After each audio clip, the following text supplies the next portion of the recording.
사도신경으로 우리의 신앙을 고백하며 새벽 예배 하나님께 올려드리겠습니다.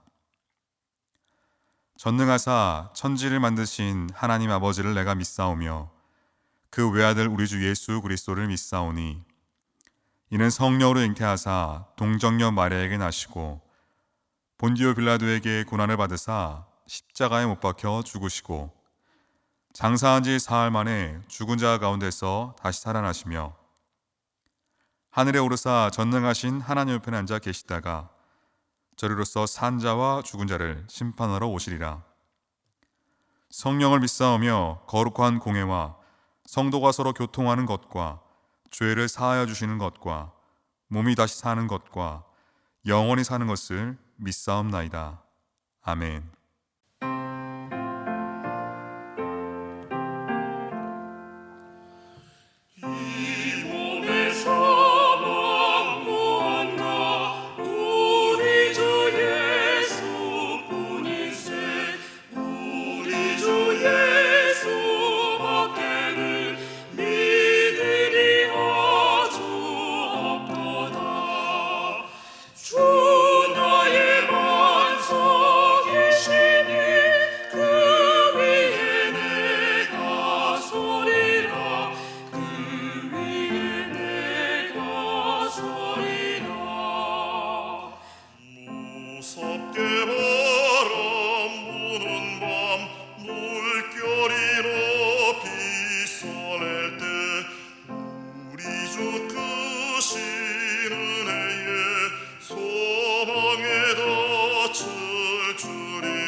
이 시간 우리에게 주시는 하나님 말씀은 잠언 19장 1절에서 14절까지의 말씀입니다.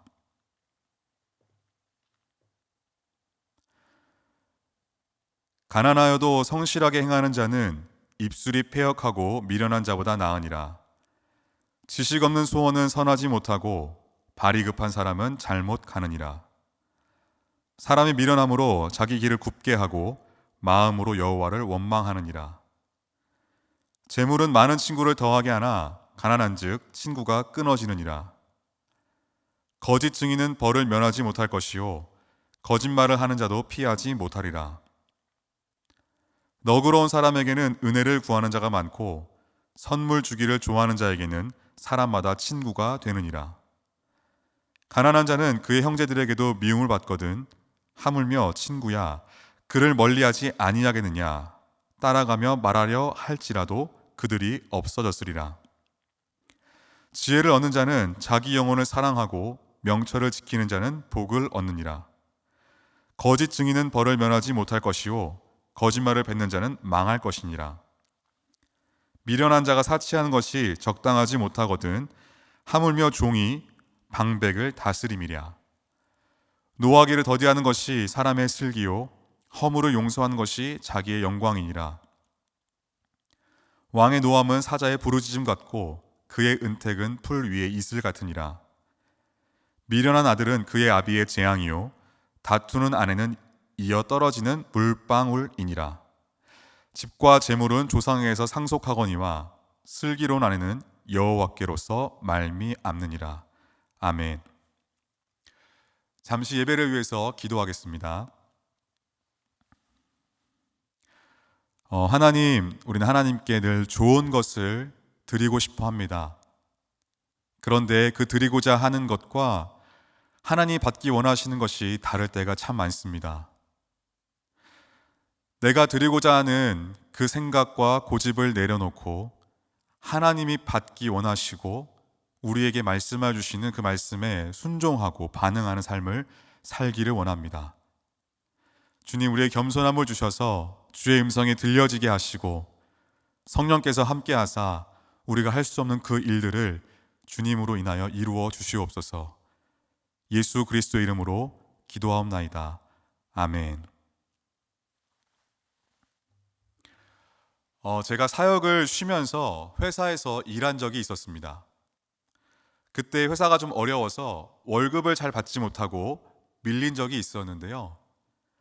저는 그거에 대한 보상으로 저 스스로를 합리화시키면서 밥을 먹을 때는 비싼 메뉴를 먹고 음료를 마실 때도 최고 좋은 걸로 마시고 물품을 살 때도 꼭 필요하지 않지만 그것들을 구입함으로써 저의 그 억울함을 채웠던 기억이 있습니다. 그렇게 하고 나면 제 마음이 시원해지고 만족스러워야 하는데 점점 제 마음은 피폐해져 가고 대체 내가 왜 이러고 있는 건가 라는 생각이 들었던 기억이 있습니다. 편법을 써가면서까지 내 것을 채우려고 하는 삶의 태도는 겉으로는 채워지는 것 같아 보였지만 내 내면의 영혼은 갉아먹고 있었습니다. 앞으로 보기에는 이익이 들어오는 것처럼 보이나 뒤로는 미치면서 엄청난 손해를 보고 있었던 겁니다. 우리는 보이지 않는 것들을 가볍게 여길 때가 많습니다. 그러나 보이지 않는 것들이 훨씬 더 중요한 가치입니다. 주의 말씀을 따르고 주님이 채워주심을 믿는 것이 일일이 따지고 내 이익을 내가 챙기는 것보다 하나님께 맡기고 사는 것이 내 속도 편하고 내 영혼을 지켜주기도 함을 깨닫게 되었습니다. 그리고 사실 그렇게까지 내가 일일이 내 것을 챙기지 않아도 사는데 정말 큰 문제가 없을 뿐 아니라 오히려 더 만족함이 깊어져가는 그 말씀대로 살았을 때 더 기쁜 삶을 살 수 있다는 진리를 깨닫게 되었습니다. 오늘 말씀 1절입니다. 가난하여도 성실하게 행하는 자는 입술이 패역하고 미련한 자보다 나으니라. 주님은 지혜를 간절히 구하는 자에게 고난이 없는 삶은 아닐지라도 어리석음으로 고난은 자초하는 삶은 피하게 하실 것이며 넘치는 번영은 아닐지라도 때를 따라 주어지는 그 은혜에 감사하며 하나님의 공의를 따르도록 지켜주실 것이라고 말씀하고 계십니다. 잠언 2장 7절 말씀입니다. 그는 정직한 자를 위하여 완전한 지혜를 예비하시며 행실이 온전한 자에게 방패가 되시나니. 시편 37편 16절 말씀입니다. 의인의 적은 소유가 악인의 풍부함보다 낫다. 죄라는 녀석은 늘 비슷하게, 교묘하게, 또한 크게 문제없어 보이는 정도로 우리에게 다가와 속삭입니다. 그 정도는 괜찮아.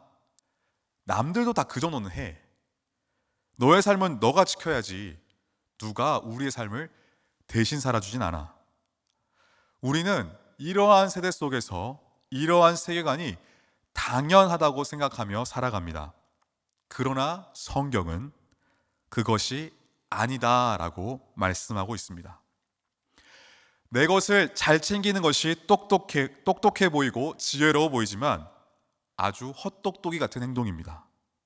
의인은 가난하여도 성실한 자입니다. 의인은 가난하여도 정직한 자입니다. 물론 가난하지 않고 부하여도 지혜로울 수 있는 건 아닌가 이런 생각을 하실 수 있는 분이 있으실 겁니다. 그러나 성경이 말하는 그 이유는 우리가 그것들에 굉장히 연약하기 때문입니다. 여러분, 눈앞에 놓여진 이익에 눈이 멀어서 내 마음이 빼앗기는지도 모르는 그러한 무뎌진 삶을 살지 않고 하나님의 질서, 하나님의 성품을 따라 분별하고 행동할 수 있는, 가난하여도 성실하고 가난하여도 정직한 그러한 사람들이 되시기를 바랍니다. 신앙의 중심을 잃지 않고 천천히 정직하게 살아가는 저와 여러분 되시기를 바랍니다. 2절 말씀입니다. 지식 없는 소원은 선하지 못하고 발이 급한 사람은 잘못 가느니라. 저는 길은 참 잘 찾는데요, 방향치입니다. 그래서 특히 지하에 있는 몰이나 그런 상가에 들어가면 어디가 어딘지 헤매게 됩니다. 그때 가장 빨리 해야 할 것은 지도, 안내도를 찾거나 인포메이션에 가거나, 그것도 없으면 지나가는 사람들, 상점 주인들에게 물어봐야 되는데 그냥 여기로 가면 되겠지, 저기로 가면 되겠지 그러면서 묻지도 않고, 그럼 가만히라도 있어야 되는데 가만히 있지도 않고 여기저기 헤매고 다닙니다. 여러분, 일상의 삶 가운데 밀려드는 과제들, 업무들, 그 인간관계 속에서 저를 포함한 많은 사람들이 바빠지고 분주해지면 제일 먼저 안 하게 되는 것이 무엇인지 아십니까? 말씀 읽기와 기도하는 것입니다. 가장 빨리, 가장 먼저 해야 할 것은 하지 않고 나중에 해도 될 것을 하고 있는 경우가 굉장히 많습니다. 학교에서 수업을 듣기 전에 미리 수업에 대한 내용을 예습을 하는데 도대체 무슨 말인지 이해가 안 갔던 적이 많았습니다. 그런데 수업에 들어가 교수님의 강의를 듣고 있으면 너무 단순하고 너무 쉽게 설명을 해주시는 겁니다. 그러나 지식이 얕은 사람일수록 말이 길어집니다. 자꾸 설명하려고 합니다.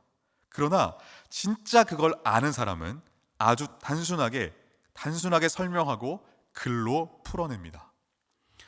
확실하지 않고 잘 모르는 걸 해야 할 때, 우리 삶에서 아는 척을 해야 할 때 우리는 마음이 조급해지거나 실수를 하게 됩니다. 발이 급한 사람은 잘못된 길을 갑니다. 지식의 근본이 무엇입니까? 바로 여호와 하나님이십니다. 잠언 4장 6절에서 8절 말씀을 보면 이렇게 나와 있습니다. 지혜를 버리지 말라. 그가 너를 보호하리라. 그를 사랑하라. 그가 너를 지키리라. 지혜가 제일이니 지혜를 얻으라. 내가 얻은 모든 것을 가지고 명철을 얻을지니라. 그를 높이라. 그리하면 그가 너를 높이 들리라. 만일 그를 품으면 그가 너를 영화롭게 하리라. 말씀을 보지 않고 기도하지 않고 가는 것이 빨라 보이지만 결코 그렇지 않습니다. 주님의 음성이라는 책을 보면 이러한 내용이 나옵니다. 나와 둘만 있는 시간을 더 많이 가져라. 기도하는 시간을 줄이면 아무리 많은 시간을 일에 투자해도 무익하리라. 여러분, 바빠지면 무엇부터 놓게 되십니까? 아침을 깨우지 않으면 기도하기가 어렵습니다. 하루 종일 열심히 일하다 보면 밤에 피곤해서 기도하기가 어렵습니다. 기도를 하는 길, 말씀을 보는 길이 가장 빠르고 가장 정확한 길입니다. 기도의 시간을 확보하여 기도하는 가운데, 말씀 보는 가운데 옳은 길로 행하는 저와 여러분 되시기를 간절히 소망합니다. 인간의 얕은 지식을 손에 꼭 쥐면서 하나님의 완전한 지혜를 버리는 그 어리석은 삶을 살지 않게 하시고, 겸손함을 주셔서 지혜의 근본이신 하나님을 말씀과 기도를 통하여 더 알아가기를 간절히 소망합니다. 3절 말씀입니다. 사람이 미련함으로 자기 길을 굽게 하고 마음으로 여호와를 원망하느니라. 인생의 문제를 만나면 우리는 누군가에게나 무언가에게 원망을 하고 싶어하고 책임을 전가하고 싶어합니다. 그런데 그 대상이 하나님일 때가 많습니다. 하나님이 빼앗아 가셨다, 하나님이 힘들게 하신다, 하나님이 막아주시지 않으셨다. 그렇게 원인을 하나님께 두려고 합니다. 그런데 깊이 돌아보면 나에게 계속 기회가 있었음을 깨닫습니다. 주신 것을 깨닫지 못하고 주시지 않은 것만 크게 보이는 그런 시간이 참 많습니다. 그럴 때 우리는 받은 복을 세어보게 될 때 사실 할 말이 없어지면서 이렇게 고백합니다. 이미 부족함이 없이 이미 다 주셨구나. 감사합니다, 주님. 그렇게 고백하게 됩니다. 여러분, 하나님이 저와 여러분에게 어려운 일만 주셨습니까? 모든 문제의 원인이 하나님이십니까? 하나님은 사랑이시니까, 하나님은 전능하시니까 다 이해하고 다 용납해 주셔야 한다고 생각하십니까? 하나님 입장에서는 참 억울하시지 않을까요? 나밖에 모르는, 내 입장만 이야기하고 있는, 받은 복에 대해서 감사할 줄 모르고 기억하지 못하는, 또한 필요할 때는 막 찾다가 그것이 채워지고 나니까 모른 척하고 있는, 그런 고집 부리고 있는 나를 보며 아파하고 계시진 않을까요? 최고의 지혜는 내가 안다는 착각을 내려놓고 그 사람의 한계와 사람의 미련함을 깨닫고 인정하는 겁니다. 그만 버팅기고 하나님이 우리에게 최선의 것을 주시는 분이시라는 것을 믿는 것이 바로 지혜입니다. 여러분, 하나님 말씀이 맞는 것 다 아시죠? 그러나 우리는 잘 듣지 않으면서 이러쿵 저러쿵 할 때가 많습니다. 지금 우리가 회복해야 할 것은 어려울 때, 정말 힘들 때, 소망이 없을 때 간절히 부르짖었던 그 기도가 회복되어지면서 하나님을 원망하기보단 더 신뢰하게 되어야 하는 그때임을 믿습니다. 그렇게 되어지는 저와 여러분 되어지기를 소망합니다. 4절 말씀을 보겠습니다. 재물은 많은 친구를 더하게 하나 가난한 즉 친구가 끊어지느니라. 세상은요, 돈 많은 사람을 환영합니다. 돈이면 다 된다고 말합니다. 그래서 수없이 돈을 벌고 돈을 벌 만한 정보에 귀를 기울이고 돈이 될 만한 곳, 돈이 될 만한 사람들에게는 사람들이 몰려듭니다.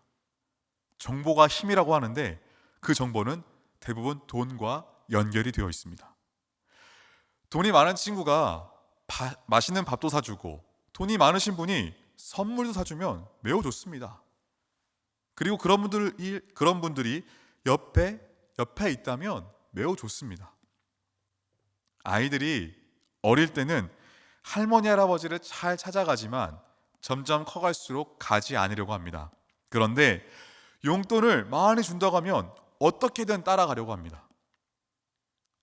그나마 요즘에는 용돈을 줘도 잘 움직이지 않는다고는 하지만 돈이 있어야 이 손주들이 졸업하고 입학하고 생일, 특별한 날에 그래도 큰 거 하나씩 해줘야지 할아버지 할머니를 좋아하고 따릅니다. 돈은요, 필요합니다. 돈이 나쁜 것은 아닙니다. 그러나 돈으로 관계의 중요도와 깊이가 달라지는다면 이것만큼 안타까운 일이 어디 있겠습니까? 돈이 많을 때는 주위에 사람이 많이 있습니다. 내가 어느 정도 현역에 있고 현직에 있을 때는 사람이 많이 있습니다. 그런데 돈이 없어지거나 퇴직을 하고 나면 어떻습니까? 명절이 되면 바로 드러납니다. 선물이 많이 들어오고 연락도 왔었는데 현저히 달라지는 것을 느낄 수가 있습니다. 이것이 바로 세상입니다. 성경에 보면은 부자 청년이 예수님께 영생을 얻으려면 어떻게 해야 하는지 묻습니다.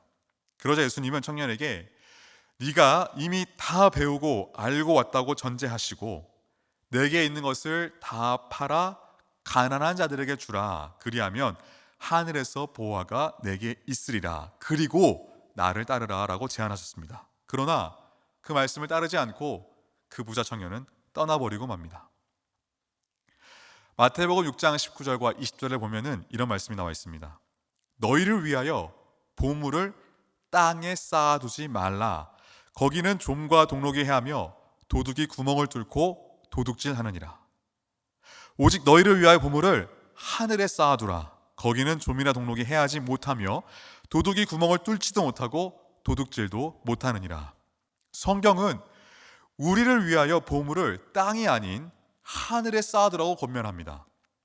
늘 고민이 되는 부분은 아주 적은 돈이지만 투자를 해야 할 것인가, 아니면 흘려보내야 할 곳에 흘려보내야 할 것인가.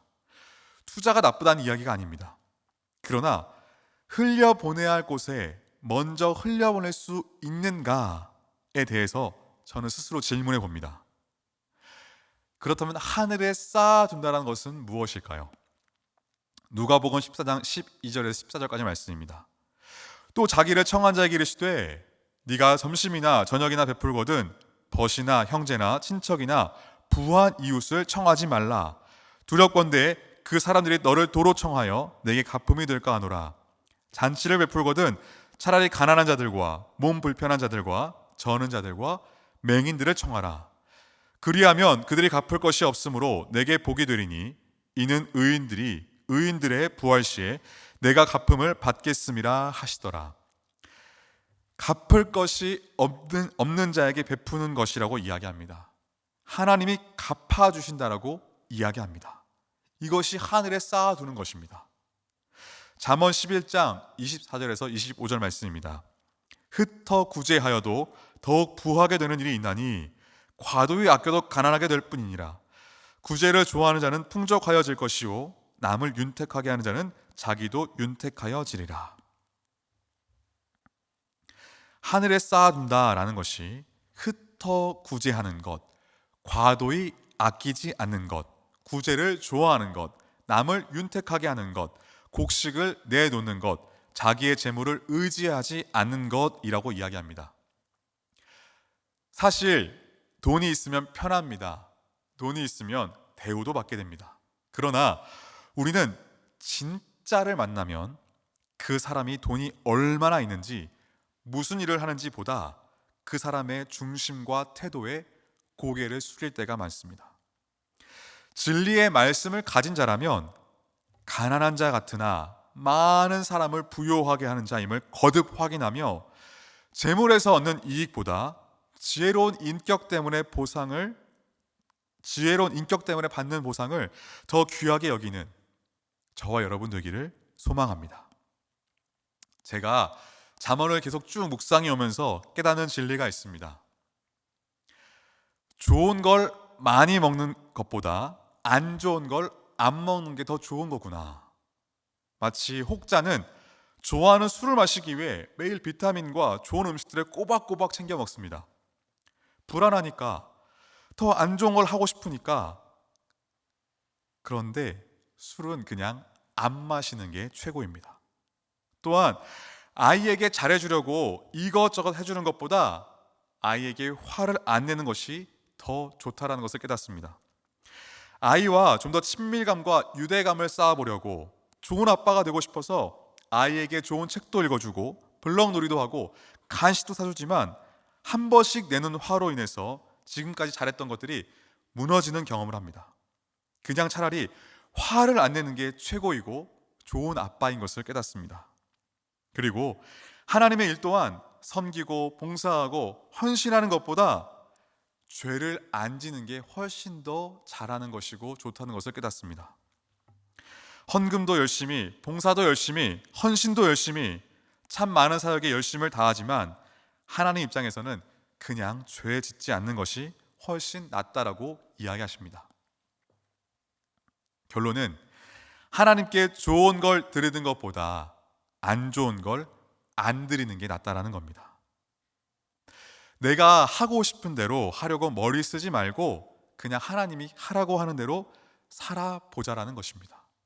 우리에게 가진 재물, 지식, 경험, 연륜과 스펙 등이 많아서 우리가 굉장히 똑똑한 것 같지만 우리 안에 말씀과 기도가 없으면, 우리 안에 주님이 계시지 않으면, 우리가 성령과 동행하지 않으면, 그 지식의 근본이신 하나님이 계시지 않으면 우리는 굉장한 착각을 하며 헛똑똑이로 살아가기가 쉽다라는 것입니다. 여러분, 눈앞에 이익에 눈이 멀어서 내 마음을 빼앗기는지도 모른 채 무뎌진 삶을 함께 멈추기를 원합니다. 또한 인간의 얕은 지식을 손에 꼭 쥐면서 하나님의 완전한 지혜를 버리는 어리석은 삶을 멈추기 원합니다. 재물을 하늘에 쌓을 수 있는 구제하기를 기뻐하며 남을 윤택하게 하며 자기 재물을 의지하는 삶을 사는 것을 멈추기를 원합니다. 우리 모두 하나님이 하라고 하신 것이 무엇인가? 그런데 내 삶은 지금 어떻게 살고 있는가? 늘 말씀 앞에 또한 기도하며 그 지혜를 구하고 그 지혜를 받았다면 그대로 살아내는 우리의 삶이 되기를 간절히 소망합니다. 함께 주기도문 하겠습니다. 하늘에 계신 우리 아버지여, 이름이 거룩히 여김을 받으시오며 나라가 임하시오며 뜻이 하늘에서 이루어진 것 같이 땅에서도 이루어지이다. 오늘 우리에게 일용할 양식을 주시옵고 우리가 우리에게 죄 지은 자를 사하여 준 것 같이 우리 죄를 사하여 주시옵고 우리를 시험에 들게 하지 마시옵고 다만 악에서 구하시옵소서. 나라와 권세와 영광이 아버지께 영원히 있사옵나이다. 아멘.